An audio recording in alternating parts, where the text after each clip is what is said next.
I was so close to throwing this thing out of the window, but I had to make a video for it, so, I didn't. But you know what I did?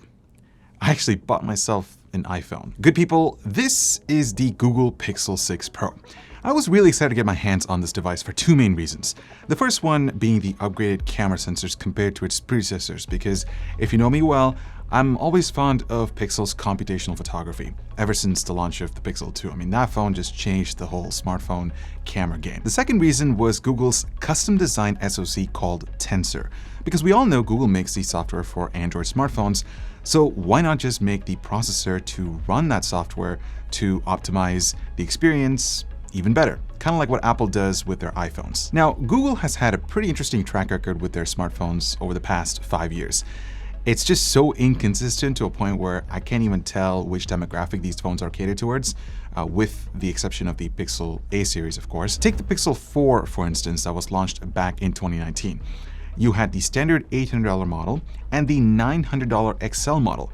Both of them had so many issues with motion sense, and it also had pretty poor battery life. So a year later, they launched the Pixel 5 at $700. It was a completely different approach with the design and specs, and it was priced less than the Pixel 4.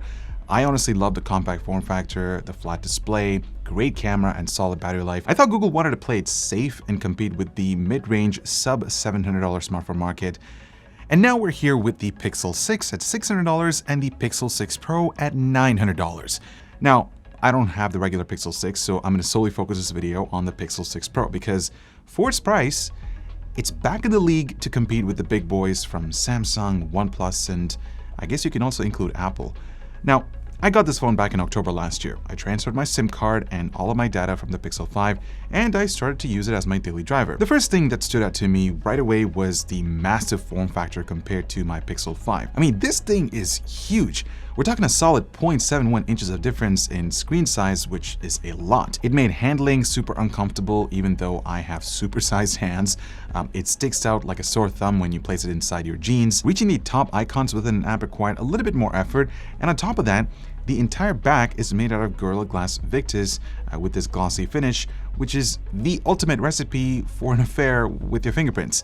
The aluminum rails are glossy, and I just didn't feel confident getting a grip of this phone even after a month into testing. Build quality is solid. The buttons are nice and tactile. Essentially, this is just a glass sandwich with an aluminum frame in the middle that desperately needs a case for protection. Although the rattling noise from the voice coil motor on the telephoto camera was really bothering me. I mean, take a listen to this. Seriously, Google, for a $900 phone? Come on. That being said, the camera bump is pretty unique though. The black strip housing the sensors extends all the way across the phone and prevents the device from wobbling when you place it on your desk. Also, I think it has Daft Punk written all over it. Now, aside from the stormy black finish, you can also pick it up in sorta sunny and cloudy white. Interesting choice of colors, Google. But you know what would be colorful? Taking a quick look at today's video sponsor. Don't have the time to wait for parts and build your own gaming PC? NZXT BLD has your back. Navigate through their simple UI, choose the games you want to play, pick a budget that works, and the configurator will do its magic by offering some options built just for you. Or choose from one of their awesome pre-built setups. Want something more custom? Go crazy building your own dream PC from the ground up. All of these are backed with a 2-year all-in-one warranty on parts, labor, and RAM overclocking. Save your time and start gaming right away with NZXT BLD, now available in Australia as well.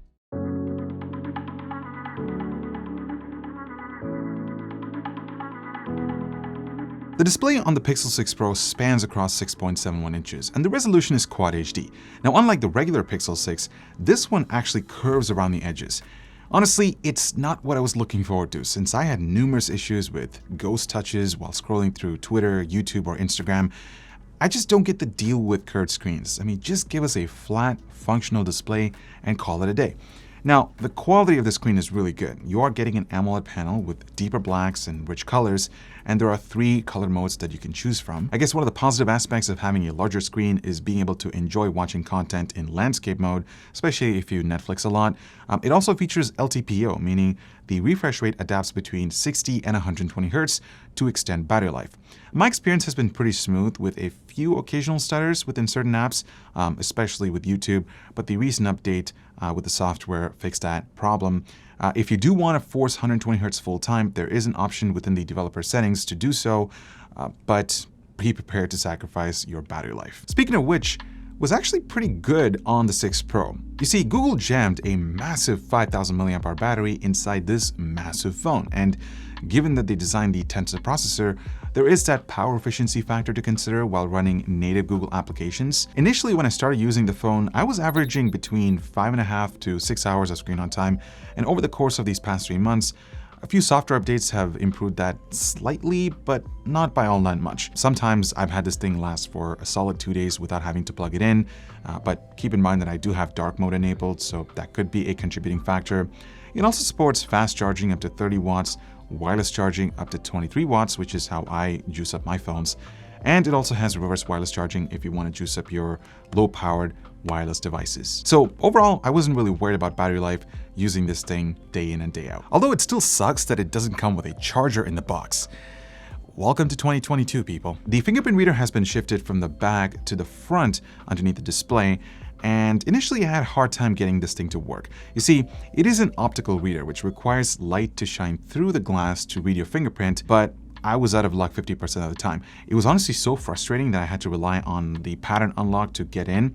Now, when it did work, the reader was actually pretty slow to log in. And that's coming from someone who has used faster sensors on OnePlus smartphones and even the ultrasonic tech built into Samsung devices. Fortunately, the latest software update addressed the accuracy issue, but it's still pretty slow and sometimes it's a hit or miss for me. The speakers are a pretty big upgrade on the 6 Pro compared to the Pixel 5. You now get a dedicated earpiece at the top and bottom-facing drivers, and with that combination, you get a stereo effect. The output is very rich in trebles, but it does lack a little bit of bass. Honestly, for a phone, it gets the job done. Call quality was also good, but the haptic motor inside is very poor. I've missed so many phone calls when I had this thing in my pocket, so that really sucks. It's actually much weaker than the haptics on the S21 from Samsung. And I guess now is probably a good time to talk about some of the major bugs that I encountered while using this device, and I might get furious as I'm talking about them, so bear with me for a bit. The first thing was that I've had countless call dropping and disconnecting issues while I'm in the middle of an important phone conversation. I kid you not, guys. When I get a phone call, I'll answer it and the next second it disconnects. So I redial the person who called me, out of courtesy of course, and it does the same thing 5 seconds later. So I felt like I was being disrespectful to the person on the other end, but it clearly wasn't my fault. It was the freaking phone. I mean, it didn't happen every single time, but you know, when it just happens to be one of those most important conversations, it decides to screw up. The next bug that I had was pretty hilarious actually. When I'm actually on the phone with somebody, the screen actually manages to somehow pull the notification tray and turn on the flashlight. I'm not kidding. I've had friends who've looked at me and just said, "Hey dude, your flashlight's on." I'm like, what's really going on? So yeah, I mean, it doesn't make any sense. And then there's the double tap to wake feature, which never really worked, even though I had it enabled through settings. Even running Google Maps on PIP was buggy as hell.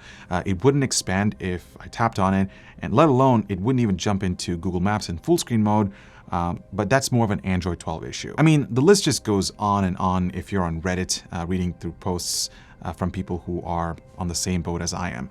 The good news is that it did take Google a few months to address some of those issues through software updates in December and January, but you know, it still got its own problems. Performance, on the other hand, was pretty fast. Now, I'm not going to bore you with benchmarks, but if you're a gamer, this phone will get the job done, and for everyday use, it's pretty fluid and responsive.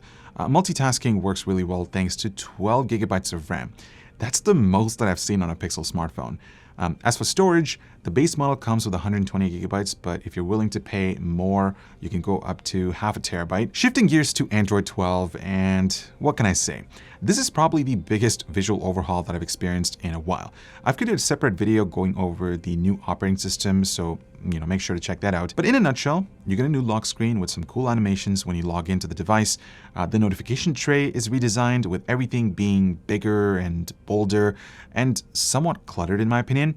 I'm still disappointed that I can't access my Wi-Fi and data toggles at the same time. Customization is still pretty limited on this phone with icon shapes and colors, But Google is shifting that direction to something that adapts to your lifestyle. They call it Material U, and it basically shifts the color palette of the entire UI based on the wallpaper that you choose.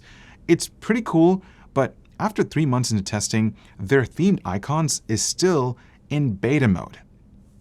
Like, what the hell, Google? There's still a lot of fine-tuning that needs to be done, and I can't believe I'm saying that for a phone that's been out for more than 3 months. Listen, I'm not completely bashing this UI. I love features like Now Playing, where it picks up the music playing at a restaurant or any other setting, and it displays that on your home screen.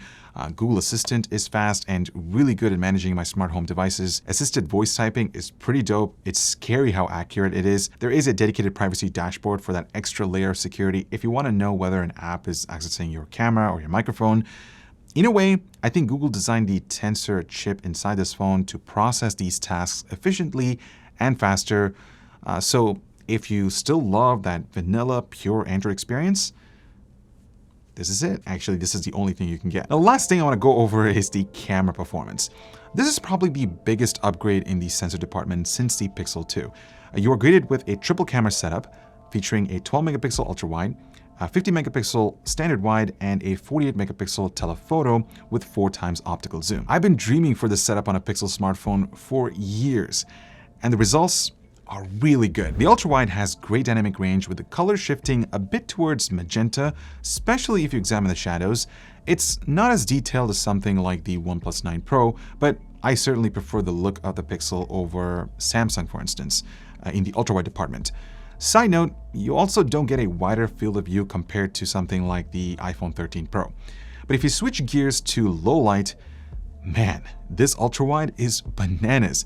I'm shocked at how good this phone can capture details while also giving you vibrant colors. The main camera also exhibits great detail, but keep in mind that Google is binning these results to produce 12 megapixel images to reduce noise, but that didn't stop me from capturing beautiful sunrises and sunsets.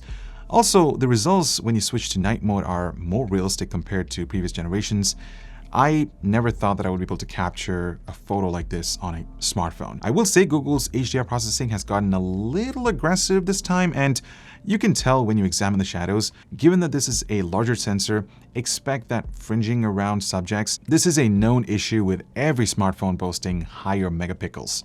So keep that in mind. The addition of a telephoto camera is pretty sweet, and you can get away with some really cool compositions. This is probably my favorite style when shooting portraits. Speaking of which, portrait mode is still here, even though you don't really need one, considering that the main sensor gives you that natural bokeh. I can't really tell if there is an improvement with subject separation compared to previous Pixel smartphones, but overall, I think it manages to get the job done even in low light environments. They've also added motion mode that allows you to create long exposure. It tries to compete with what an actual camera can do, and sometimes it's a hit or miss. Switching to the front-facing camera, and you do get some pretty cool images. There is great detail, but I did wish if there's a little bit of saturation. But other than that, it's really good as what you would expect from a Pixel smartphone. All right, I think it's time to answer the million-dollar question that's probably in your mind right now. Should you buy the Pixel 6 Pro? No. Don't spend $900 on this. You see, this phone is half-baked in so many areas. I mean, the bugs that I encountered using this thing every day made me go completely insane, and it still got issues after the recent updates. It's also really big and, quite frankly, not practical for me. I love smaller phones with flat displays and something that just works. As I mentioned earlier, this phone was the reason why I went out and bought myself an iPhone, and I just don't see myself switching back to a Pixel. The software still needs a few refinements. Maybe in a few months, Google would address everything that's wrong with this phone, but as it stands, it's not worth $900, guys. Unless if you ignore all of what I said for the cameras, because the quality is absolutely incredible. On that note, thank you so much for watching. I hope you were able to take away everything that you needed to know about the Pixel 6 Pro. If you have one, let me know what your experience has been so far. Stay tuned for my thoughts on the iPhone 13 Pro. I've been using it for a while and I actually really enjoy it. So that should be a fun one. And yeah, as always, spend responsibly.